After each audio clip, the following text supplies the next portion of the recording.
So guys, for the first step, on your web browser, you want to type in Chrome Web Store. Click on it.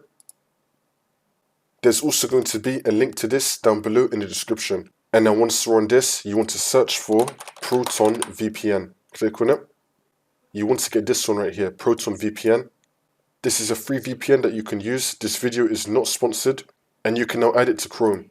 If you're using a different web browser, it's going to be saying add to Chrome. It will still work. So click on add to Chrome and then click on add extension. Wait for this to load. It should now have been added to your web browser. Now once it's been added to our web browser, you want to click on the extension button.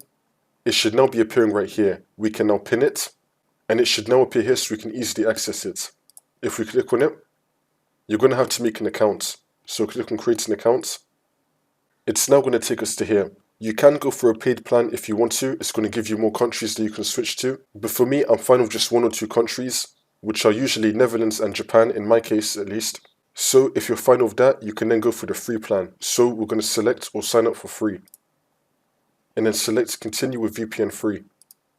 You now want to create your account. Just type in your email address. They might send you a code, you have to verify it, and you'll then have an account. Once you've signed up for an account, just go back to Proton VPN and then just sign into your account. And now once you've signed into your account, we can now open up Proton VPN. And we should now be on this page. I think it gives me 10 free countries that I can actually switch to. So I'm going to click on connect.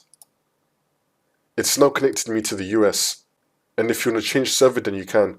However, if you want more servers, you have to pay for the plan. That's how you do it.